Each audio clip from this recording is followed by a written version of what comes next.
Hi, I'm Tim. Welcome to our channel and thanks for logging on. If you enjoy these videos, do me a favor and subscribe to our YouTube channel right here at Watchbox Reviews.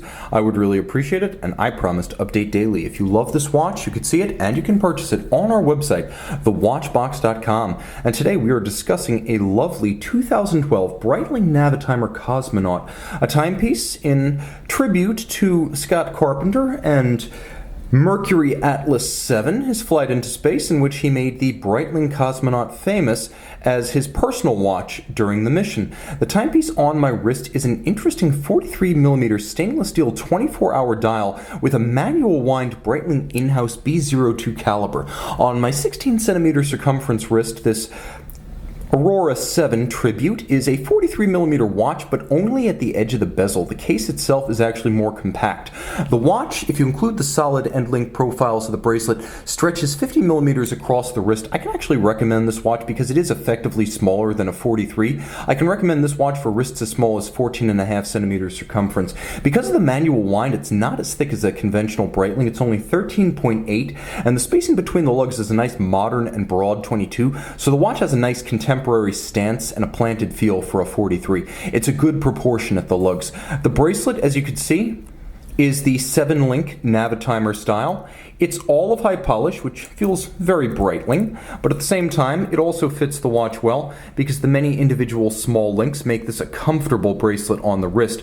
Let's give ourselves a bit more light. You can see it's all of high polish, and on the underside, you've got many channels between the links to avoid pinching skin or pulling hair, so it's a very comfortable bracelet even on a hot day. As you can see, removable links are fixed by screws. You've got a Breitling clamshell system for locking and an internal divot system so you can change the anchoring point of the bracelet inside the clasp, so you can make fine adjustments that don't involve removing individual links. Now here is the clamshell locking system of which I spoke a moment ago to keep that one firmly situated on the wrist. Jumping back to the case, the Navitimer is a bit like the Omega Speedmaster Professional in that its form hasn't changed all that much in profile, and narrow case bands are a feature of vintage watches from the 50s and the 60s. And so this watch, though not super slim at 13.8, it's relatively thin, but it's not an ultra thin. It looks a lot slimmer than it is because the case band is so spare and the case back is so steeply stepped back, so the watch looks and in fact feels thinner on the wrist.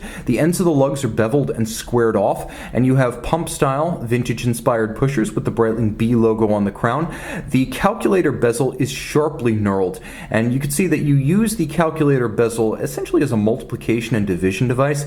It's a circular slide rule with a logarithmic scale that's been wrapped around an internal scale on the dial, and it doesn't take that long to learn how to use. Once you do, you'll be able to beat your friends with their smartphones. I say it's always the best way to calculate the tip at a restaurant. Now the dial is a sunburst blue. There's a lot going on. Once you move inboard of the calculator scales, you can see that there's a 24-hour scale, and this is a 24-hour hand, so it moves in one circuit of the dial per 24-hour day. Lovely applied rose gold Breitling wings, a red varnished chronograph seconds hand. There's a monotone blue date wheel inside a nicely faceted date window down at, well, you can see it's about 9 o'clock on the dial, and you have stepped and nicely dished sub-registers for the constant seconds, chronograph minutes, and hours, so it's a handsome and well-balanced dial.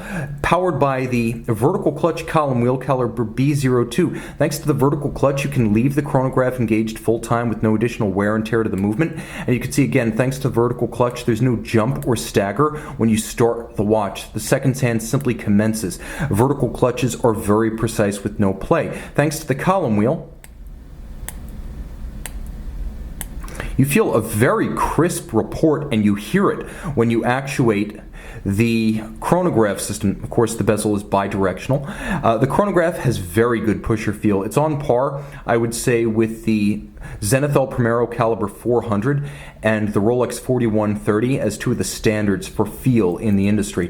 The caseback is a commemorative dedicated to Aurora 7, the name Carpenter gave his own Mercury Atlas 7. It was a single astronaut flight, and of course the cosmonaut watch was used in process. This is a movement that has a 70-hour power reserve, manual winding, a 28/8 beat rate. It features stop seconds, a quick-set date, the vertical clutch, the column wheel, 30 meters water resistant. It also has a COSC chronometer certification, and the basic B01 movement with the automatic is actually the movement used by Tudor in the Black Bay chronograph. So this is a movement with real pedigree that's been embraced by the Rolex Tudor empire. This is a wonderful manual wind implementation of it, and I have to say manual wind B01s, the B02 you have here, those are very rare. This is an uncommon Navitimer. Sunburst blue dial, the special edition, the 24-hour cosmonaut layout, and of course the manual wind B02. This is a special Breitling watch. See it and make it your special Breitling watch on the watch box. Breitling Navitimer Cosmonaute.